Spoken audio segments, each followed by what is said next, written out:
মৰমৰ ছাত্ৰ-ছাত্ৰীসকল আজিৰ ভিডিঅ'টোত আমি পঞ্চম শ্ৰেণীৰ অংকুৰণ পাঠ্যপুথিৰ প্ৰথম অধ্যায় অসম আমাৰ ৰূপহী এই পাঠটিৰ সম্পূৰ্ণ পাঠভিত্তিক প্ৰশ্নোত্তৰখিনি আলোচনা কৰিম। এতিয়া আহা ক্ৰিয়াকলাপত গীতটি শুদ্ধ আৰু স্পষ্ট উচ্চাৰণেৰে পঢ়া আৰু আবৃত্তি কৰা। এতিয়া এইটো তোমালোকে নিজে কৰিবা, গীতটি শুদ্ধ আৰু স্পষ্ট উচ্চাৰণেৰে পঢ়িব চেষ্টা কৰিবা। চোৱা, গীতটি একক আৰু দলীয়ভাৱে গোৱা। তো গীতটি দলীয়ভাৱে গাব চেষ্টা কৰিবা। এতিয়া প্ৰশ্নত উত্তৰ দিয়া। ক,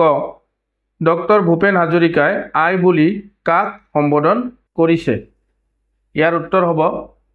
ডক্টৰ ভূপেন হাজৰিকাই আই বুলি অসম দেশক সম্বোধন কৰিছে। খটো চোৱা, ডক্টৰ ভূপেন হাজৰিকাই মাঘ মাহত কি আদৰাৰ কথা কৈছে? ইয়াৰ উত্তৰ হ'ব ডক্টৰ ভূপেন হাজৰিকাই মাঘ মাহত লখিমী আদৰাৰ কথা কৈছে। নেক্সট গটো চোৱা, শৰত নিশাই আইৰ কেক কিহেৰে সজায়? ইয়াৰ উত্তৰ হ'ব শৰত নিশাই আইৰ কেক তৰাৰে সজায়। ঘটো চোৱা, পাহাৰ ভৈয়ামৰ মিলন হেতু কিহে গঢ়ে? ইয়াৰ উত্তৰ হ'ব পাহাৰ ভৈয়ামৰ মিলন হেতু ৰামধেনুৰ দৰে ভাকাৰ মৰম্বৰে গঢ়ে। উঙটো চোৱা, ডক্টৰ ভূপেন হাজৰিকাই ক'ত মৃত্যুবৰণ কৰিবলৈ ইচ্ছা প্ৰকাশ কৰিছে? ইয়াৰ উত্তৰ হ'ব ডক্টৰ ভূপেন হাজৰিকাই অসম দেশতে মৃত্যুবৰণ কৰিবলৈ ইচ্ছা প্ৰকাশ কৰিছে। নেক্সট চোৱা, প্ৰথম চোৱাটো, এই গীতটিত গীতিকাৰ ডক্টৰ ভূপেন হাজৰিকাই সূৰ্য উঠা দেশ মানে কোনখন দেশক বুজাইছে? ইয়াৰ উত্তৰ হ'ব ডক্টৰ ভূপেন হাজৰিকাই সূৰ্য উঠা দেশ মানে অসম দেশক বুজাইছে। দ্বিতীয় চোৱাটো চোৱা, গীতিকাৰ ডক্টৰ ভূপেন হাজৰিকাই গোটেই জীৱন বিচাৰিলেও অসমৰ দৰে আন ক'তো কি নোপোৱাৰ কথা কৈছে? ইয়াৰ উত্তৰ হ'ব গীতিকাৰ ডক্টৰ ভূপেন হাজৰিকাই গোটেই জীৱন বিচাৰিলেও অসমৰ দৰে ইমান ৰসাল মাটি আন ক'তো নোপোৱাৰ কথা কৈছে। নেক্সট চোৱা, ডক্টৰ ভূপেন হাজৰিকাই অসমৰ পৰিৱেশ কেনেকুৱা বুলি কৈছে লিখা। ইয়াৰ উত্তৰ হ'ব কবিতাটোত কবিয়ে অসমৰ পৰিৱেশক ৰূপহী, সেউজীয়া আৰু আনন্দময় বুলি বৰ্ণনা কৰিছে। তেওঁ কয় যে অসম হৈছে ৰসাল মাটিৰ দেশ যাৰ সৌন্দৰ্যৰ তুলনা নহয়। ইয়াৰ বহাগ মাহত প্ৰকৃতিৰ উৎসৱময় ৰূপ, মাঘ মাহত লখিমীৰ আশীৰ্বাদ আৰু শৰতৰ নিশাৰ তৰাৰে সজোৱা আকাশ, এই সকলোবোৰে অসমৰ পৰিৱেশক অপূৰ্ব কৰি তোলে। কবিৰ দৃষ্টিত এইখন দেশ প্ৰেম, সৌন্দৰ্য আৰু একতাৰ প্ৰতীক। এতিয়া আহা নেক্সট দলত আলোচনা কৰি বহলাই লিখা। ক প্ৰশ্নটোত কি কৈছে? ৰামধেনু কি আৰু ৰামধেনুৰ দৰে পাহাৰ ভৈয়াম একে কৰা মানে কি? ইয়াৰ উত্তৰ হ'ব কেতিয়াবা ৰ'দ আৰু বৰষুণ একেলগে দি থাকিলে বৰষুণৰ টোপালত বা আকাশত 7টা ৰঙৰ সমষ্টি দেখিবলৈ পোৱা যায়, তাকে ৰামধেনু বোলে। আৰু চোৱা, ৰামধেনুৰ দৰে পাহাৰ ভৈয়াম একে কৰা মানে কি? অসমৰ মানুহৰ মিলাপ্ৰীতিৰ কথা ক'ব গৈ কবিয়ে ৰামধেনুৰ দৰে পাহাৰ ভৈয়াম একে কৰাৰ কথা কৈছে। নেক্সট খটো চোৱা, লোহিত মানে কি? ইয়াৰ বহল পাৰক কিয় গীতিকাৰে প্ৰণিপাত জনাইছে? ইয়াৰ উত্তৰ হ'ব লোহিত মানে লুইত। লুইত নৈ অসমৰ প্ৰাণস্বৰূপ, সেইবাবে গীতিকাৰে প্ৰণিপাত জনাইছে। গীতটিৰ মূল কথাখিনি কোৱা আৰু লিখা। ইয়াৰ উত্তৰ হ'ব অসম আমাৰ খুবেই সুন্দৰ আৰু গুণেৰে ভৰপূৰ এখন ৰাজ্য। ই ভাৰতৰ পূৰ্ব দিশত অৱস্থিত, য'ত সূৰ্য সৰ্বপ্ৰথমে উঠে। কবিয়ে কয় যে তেওঁ গোটেই জীৱন বিচাৰিলেও অসমৰ দৰে উৰ্বৰা মাটি আন কোনো ঠাইত নাপায়। অসমৰ প্ৰকৃতি সদায় সেউজীয়া আৰু মনোমোহা। বহাগ মাহত পৰিৱেশ উৎসৱমুখৰ হৈ পৰে, যেন আই মহুৰাৰ দৰে ঘূৰে। মাঘ মাহত ঘৰখন যেন লখিমীয়ে আদৰে। শৰতৰ নিশাত তৰাবোৰে আকাশ সজায়, যেন আইৰ কেক সজোৱা হৈছে। অসমৰ পাহাৰ আৰু ভৈয়াম ৰামধেনুৰ দৰে একেলগ হৈ আছে। অসমীয়া ভাষাৰ মৰমে মানুহৰ মাজত মিলনৰ সেতু গঢ়ে। লুইত নদীৰ পাৰত কবিয়ে নমস্কাৰ জনায় আৰু কয় যে তেওঁ ইয়াতে জন্ম লৈছে আৰু ইয়াতে মৰিবলৈ ইচ্ছা কৰে। এতিয়া নেক্সট আহা উত্তৰ দিয়া। ক'ত কি কৈছে? গীতটিত ম আখৰটো 20 বাৰ ব্যৱহাৰ হৈছে। ৰ আখৰটো কেইবাৰ ব্যৱহাৰ হৈছে? গীতটিত ৰ আখৰটো কেইবাৰ ব্যৱহাৰ হৈছে ইয়াৰ উত্তৰ হ'ব 49 বাৰ গীতটিত ৰ আখৰটো 49 বাৰ ব্যৱহাৰ হৈছে কটোত চোৱা গীতটিত আকাৰ স্বৰচিহ্নটো 40 বাৰ ব্যৱহাৰ হৈছে ইয়াত কোনটো স্বৰচিহ্ন কাৰ চিন এবাৰো ব্যৱহাৰ হোৱা নাই ইয়াৰ উত্তৰ হ'ব ৰিকাৰ ৰিকাৰ স্বৰচিহ্নটো আমাৰ গীতটিত এবাৰো ব্যৱহাৰ হোৱা নাই গটো চোৱা গীতটিত থকা ৰ আৰু ৰে শেষ হোৱা শব্দবোৰ লিখা ইয়াত আমাক তালিকা দুখন দিয়া হৈছে ইয়াত কিছুমান বাকচ আমাৰ খালি আছে এইবোৰ ভৰাব লাগিব আমি গীতটিৰ পৰা শব্দ বাছি এতিয়া এই দুটাৰ সম্পূৰ্ণ তালিকা দুখন মই স্ক্ৰীনত লগাই দিছো তোমালোকে পাউজ কৰি ভিডিওটো পাউজ কৰি লিখি লবা নেক্সট আহা খ ভাষা অধ্যয়ন গীতটিৰ পৰা কাৰ চিন যোগ হৈ ৰূপৰ পৰিৱৰ্তন ঘটা আখৰবোৰ বিচাৰি উলিয়াই লিখা আৰু সেইবোৰত কি কি কাৰ স্বৰ চিন যোগ হৈছে ভাঙি দেখুৱা যেনে ৰূপহী ৰূপহীত ৰদ্ৰুগুকাৰী ৰু আছে এই ৰদ্ৰুগুকাৰী ৰুত কি কাৰ স্বৰ চিন ব্যৱহাৰ হৈছে ইয়াত ৰৰ লগত দীৰ্ঘ উকাৰ ব্যৱহাৰ হৈছে সো ৰ যোগ দীৰ্ঘ উকাৰ কি হ'ব ৰদ্ৰুগুকাৰে ৰু সো এইদৰে আমি লিখিব পাৰো গুণৰত ৰটকাৰে ৰ আছে সো ৰ যোগ উকাৰ হ'ব দেখ দেখত ডট একাৰে দে আছে ড যোগ একাৰ হ'ব জীবন জীবনত য দীৰ্ঘকাৰে জি আছে সো জ যোগ দীৰ্ঘইকাৰ হ'ব চিৰত চতুস্বইকাৰে চি আছে সো চ যোগ ই হ'ব ৰাতিত ৰটাকাৰে ৰা আছে ৰ যোগ আকাৰ হ'ব আৰু হেতুত ততুস্বইকাৰে টু আছে ত যোগ হৰ্ষ উকাৰ হ'ব আৰু লোহিতত লত উকাৰে ল আছে সো ল যোগ ঔকাৰ হ'ব নেক্সট হোৱা গীতটিত থকা যুক্তাক্ষৰ যুক্ত শব্দবিলাকৰ যুক্তাক্ষৰবোৰ ভাঙি দেখুৱা আৰু সেইবোৰৰ প্ৰতিটোৰে দুটাকৈ নতুন শব্দ লিখা যেনে আমাক উদাহৰণ দিয়া আছে বিনন্দিয়াত নয়দণ্ড আছে সো নয়দণ্ডৰে আমি আনন্দ আৰু সুন্দৰ লিখিব পাৰো সো সেইদৰে আমি লিখিব পাৰো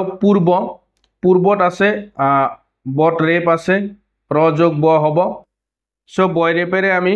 দুটা শব্দ লিখিব লাগে গৰ্ভ আৰু এটা পৰ্ব হ'ব সেইদৰে চোৱা সূৰ্যটোত অন্তস্থ জয় ৰেপ আছে জয় ৰেপেদি আমি লিখিব পাৰো কাৰ্য পৰ্যটন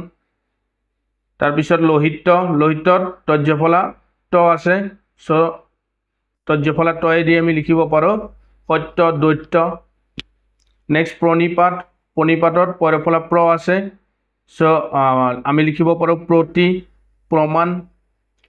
জন্মত নয়মন্ম আছে সো নয়মন্ময়েদি আমি লিখিব পাৰো সন্মান সন্মতি নেক্সট আহা উদাহৰণত দেখুৱাৰ দৰে শব্দ গঠন কৰা একেবাৰে সহজ হয় চোৱা কত কি দিয়া আছে উদাহৰণ দিয়া আছে ৰূপহী কাহ কাহি ইয়াত কি যোগ হৈছে ৰূপৰ লগত ইয়াত কি যোগ হৈছে দীৰ্ঘইকাৰ যোগ হৈছে সো কপাৰ লগত দীৰ্ঘইকাৰ যোগ কৰিলে কপাহী সেইদৰে চেনেহী বাহী খটো চোৱা ৰখাল ইয়াৰ লগত কি যোগ হৈছে ৰখৰ লগত কি যোগ হৈ ৰখাল হৈছে ইয়াত আকাৰ আৰু ল আল ৰখ যোগ আল ৰখাল সো জীৱ যোগ আল জীপাল হ'ব সেইদৰে তেজাল কোবাল নেক্সট গটো চোৱা সোণালী ইয়াত আৰু ল দীৰ্ঘকাৰে লি যোগ হৈছে সো আলি সংযোগ আলি সোণালী সো ৰূপ যোগ আলি ৰূপালী হ'ব সেইদৰে জোনালী ভোগালী খটো চোৱা বিনন্দিয়া ইয়াত ইয়া যোগ হৈছে সো দুখ যোগ ইয়া দুখীয়া নিয়মীয়া নগৰীয়া নেক্সট চোৱা দলগতভাৱে আলোচনা কৰি একে অৰ্থ প্ৰকাশ কৰা শব্দ অৰ্থাৎ সমাৰ্থক শব্দ লিখা ইয়াত চোৱা উদাহৰণ এটা দিয়া আছে সূৰ্য বেলি ৰবি ভাস্কৰ তপন ভানু অৰুণ দিবাকৰ দিনমণি এই আটাইকেইটাৰ অৰ্থই আমাৰ সূৰ্য হ'ব সো এইদৰে আমি লিখিব লাগে পদুমৰ আমি লিখিব পাৰো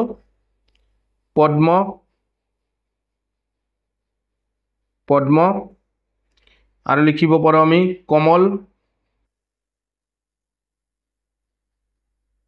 কমল জলপুষ্প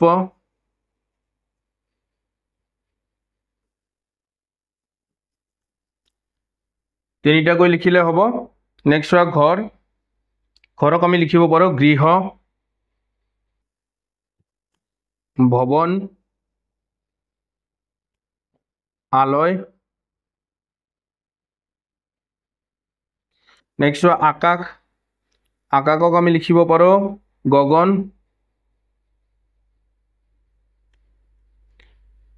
নভ দিগন্ত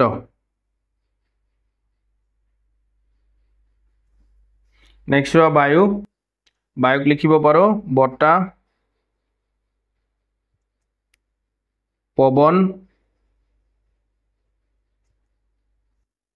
আৰু সমীৰ লিখিব পাৰোঁ সমীৰ পৃথিৱীক লিখিব পাৰোঁ ধৰা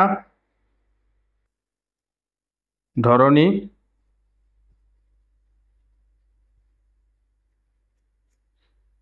আৰু লিখিব পাৰোঁ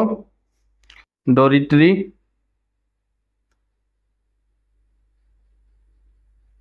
বা বসুধা লিখিব পাৰোঁ বসুধা নেক্সট চোৱা তলৰ শব্দবোৰৰ বিপৰীত অৰ্থ প্ৰকাশক শব্দবোৰ গীতটিত আছে তাৰ পৰা বিচাৰি উলিয়াই লিখা চোৱা আৰম্ভণি ইয়াৰ বিপৰীত অৰ্থ হ'ব শেষ এইটো আছে ঠেক ঠেকৰ বিপৰীত অৰ্থ কি হ'ব বহল গীতটিত আমাক দিয়া আছে বহল বিচ্ছেদ বিচ্ছেদৰ কি হ'ব বিচ্ছেদৰ হ'ব মিলন মিলন হেতু গড়ে শব্দটো দিয়া আছে চ বিচ্ছেদৰ বিপৰীত শব্দ হ'ব মিলন নেক্সট অনাদৰ অনাদৰৰ হ'ব আদৰ আদৰ নিৰখ ৰখাল দিৱস দিৱস মানে দিন ইয়াৰ বিপৰীত অৰ্থ হ'ব ৰাতি কুৰুপা কুৰুপাৰ বিপৰীত শব্দ হ'ব ৰূপহী কুৰুপা মানে ৰূপ নথকা সো ইয়াৰ বিপৰীত শব্দ হ'ব ৰূপহী ৰূপহীটো আমাৰ গীতটিত দিয়া আছে পশ্চিমৰ হ'ব পূব এটো পূৰ্ব দিয়া আছে পূৰ্ব গীতটিত দিয়া আছে আমাৰ পূৰ্ব নেক্সট চোৱা তলৰ অংশ দুটা আস্তানি মিলোৱা যি চিত্ৰ আঁকে তাক কি বুলি কয় চিত্ৰকৰ সেটো আস্তানি মিলাই দিবা যি ৰখেৰে পৰিপূৰ্ণ এটো হ'ব ৰখাল যি সোণৰ নিচিনা বৰণৰ সোণালী হ'ব আৰু যি গীত লিখে তাক কোৱা হ'ব গীতিকাৰ সেইখিনি মিলাই লবা নেক্সট আহা তলৰ শব্দবোৰেৰে বাক্য সাজা স অলেখ অলেখ মানে বহুত এই অলেখ শব্দটোৰে আমি বাক্য লিখিব লাগে ইয়াৰ উত্তৰ হ'ব ৰাতি আকাশত অলেখ তৰা ওলায় আদৰ আদৰেৰে আমি লিখিব পাৰো আদৰ পায় শিশুবোৰে খুব আনন্দ পায় পৰিবেশ গছ-গছনি পৰিবেশৰ বন্ধু সমাবেশ সভাখনত অনেক মানুহৰ সমাবেশ ঘটিল বিনন্দিয়া অসমৰ হেউজ পৰিবেশ চিৰ বিনন্দিয়া নেক্সট গ জ্ঞান সম্প্ৰসাৰণ অসম আমাৰ ৰূপহীত থকা আখৰ কেইটাৰ সহায়ত নতুন শব্দ গঠন কৰা আমি এই অসম আমাৰ ৰূপহী এই তিনিটা শব্দত থকা আখৰ কেইটাৰে আমি নতুন শব্দ গঠন কৰিব লাগিব আৰু আমাক নিয়মটো দিয়া আছে যিটো আখৰৰ লগত যিটো স্বৰচিহ্ন যুক্ত হৈ আছে তেনেকৈয়ে থাকিব আৰু এটা শব্দত কোনো আখৰ এবাৰতকৈ বেছি ব্যৱহাৰ হ'ব নোৱাৰিব চোৱা যেনে আমাক দিয়া আছে কিছুমান ৰূপ অৰূপ ৰূপম পৰ পৰম পৰমা মৰ অমৰ সমৰ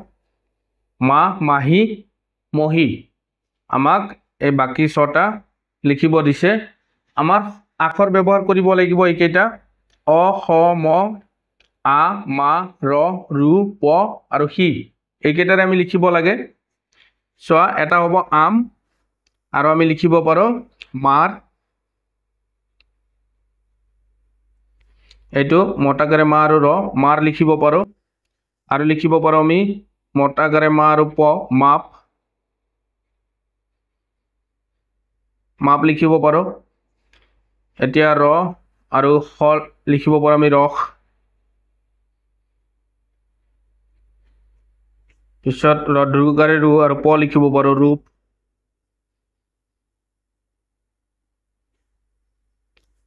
ৰ দীৰ্ঘকাৰে ৰু আৰু খ দীৰ্ঘকাৰে সি ৰুহি সো এইকেইটা আমি লিখিব পাৰো আৰু লিখিব পাৰো তোমালোকে চেষ্টা কৰিবা নেক্সট চোৱা জন্ম ললো ইয়াতে যেন মৰো বুলি ডক্টৰ ভূপেন হাজৰিকাই কামনা কৰাৰ দৰে কবি নলিনীবালা দেৱীয়েও তেওঁৰ জন্মভূমি নামৰ কবিতাটোত নিজৰ জন্মভূমিতে মৰাৰ কথা লিখিছে এই কবিতাটো সংগ্ৰহ কৰি পঢ়ি চোৱা এই কবিতাটো মই স্ক্ৰীনত লগাই দিছোঁ এইটো ক্লাছ 7ৰ অংকুৰণ পাঠ্যপুথিত আছে নলিনীবালা দেৱীয়ে লিখা জন্মভূমি কবিতা সো তোমালোকে এইটো ভিডিঅ'টো পজ কৰি লিখি ল'বা নেক্সট চোৱা চিৰ বিনন্দিয়া তোমাৰ সেউজ পৰিৱেশ অসমৰ চিৰ সেউজ পৰিৱেশ এতিয়া আছেনে যদি নাই তেনেহ'লে কেনেকৈ ই বিনিষ্ট হ'ল বৰ্তমান কি কৰিলে আমি আমাৰ পৰিৱেশ সেউজীয়া কৰি ৰাখিব পাৰিম সেই বিষয়ে আলোচনা চক্ৰ পাতি যুক্তি সহকাৰে নিজৰ নিজৰ মত ব্যক্ত কৰা এতিয়া চোৱা কি কৈছে যে যদি নাই তেনেহ'লে কেনেকৈ বিনিষ্ট হ'ল অসমৰ সেউজ পৰিৱেশ কেনেকৈ বিনিষ্ট হৈছে তাৰ বিষয়ে লিখিব দিছে ইয়াৰ উত্তৰ হ'ব যে অসমৰ সেউজ পৰিৱেশ বিনিষ্ট হোৱাৰ কাৰণবোৰ হ'ল অনিয়মিতভাৱে গছ-গছনি কটা ঔদ্যোগিক প্ৰসাৰৰ বাবে বন ধ্বংস কৰা গৃহ নিৰ্মাণ আৰু খনন কাৰ্যৰ বৃদ্ধি প্ৰাকৃতিক সম্পদৰ অপব্যৱহাৰ বায়ু প্ৰদূষণৰ বৃদ্ধি আদি আৰু নেক্সট আৰু এটা প্ৰশ্ন কৰিছে বৰ্তমান কি কৰিলে আমি আমাৰ পৰিৱেশ সেউজীয়া কৰি ৰাখিব পাৰিম ইয়াৰ উত্তৰ হ'ব অসমৰ পৰিৱেশ সেউজীয়া হৈ থকাৰ সম্ভাৱনা আছে কিন্তু ইয়াৰ বাবে আমি সকলোৱে একেলগে সচেতন হৈ কাম কৰিব লাগিব গছ ৰোপণ কৰা মাটিক পৰিষ্কাৰ কৰি ৰখা প্লাষ্টিকৰ ব্যৱহাৰ হ্ৰাস কৰা জল সংৰক্ষণ কৰা আৰু পৰিষ্কাৰ পৰিৱেশ বজাই ৰাখিলে অসম পুনৰ আগৰ দৰে চিৰসেউজ হ'ব পাৰে এতিয়া নেক্সট আহা ঘ প্ৰকল্পত কি কৈছে যে অসম আমাৰ ৰূপহী এটি দেশপ্ৰেমমূলক গীত ডক্টৰ ভূপেন হাজৰিকাই ৰচনা কৰা অন্য দুটি দেশপ্ৰেমমূলক গীত সংগ্ৰহ কৰি গোৱা ইয়াত এটা উদাহৰণ দিয়া আছে যেনে মহাবাহু ব্ৰহ্মপুত্ৰ সো তোমালোকে বেলেগ দুটা দেশপ্ৰেমমূলক গীত বিচাৰি উলিয়াবা ইয়াত মই লগাই দিছোঁ স্ক্ৰীনত লগাই দিছোঁ চোৱা অগ্নিযুগৰ ফিৰঙতি মই এই গীতটো ভূপেন হাজৰিকাৰ দেশপ্ৰেমমূলক গীত আৰু এটি হ'ব জোনাকৰে ৰাতি এইটোও দেশপ্ৰেমমূলক গীত সো গীত দুটা মই লগাই দিছোঁ স্ক্ৰীনত তোমালোকে ভিডিঅ'টো পজ কৰি উঠাই ল'বা লিখি ল'বা নেক্সট চোৱা অসমৰ বিভিন্ন জনগোষ্ঠীৰ মাজত প্ৰচলিত থলুৱা নৃত্যৰ ছবি সংগ্ৰহ কৰা এতিয়া ছবিবোৰ এলবামত লগাই নৃত্যৰ নাম কোন জনগোষ্ঠীৰ মাজত সেই নৃত্য প্ৰচলিত আৰু কোন উৎসৱৰ লগত জড়িত সেই বিষয়ে লিখি থোৱা এতিয়া চোৱা এতিয়া তোমালোকক এলবাম এটা বনাব দিছে মই এলবাম এটা বনাইছোঁ এইটো তোমালোকৰ স্ক্ৰীনত লগাই দিছোঁ ঠিক তেনেদৰে তোমালোকে নিজে এলবাম বনাব চেষ্টা কৰিবা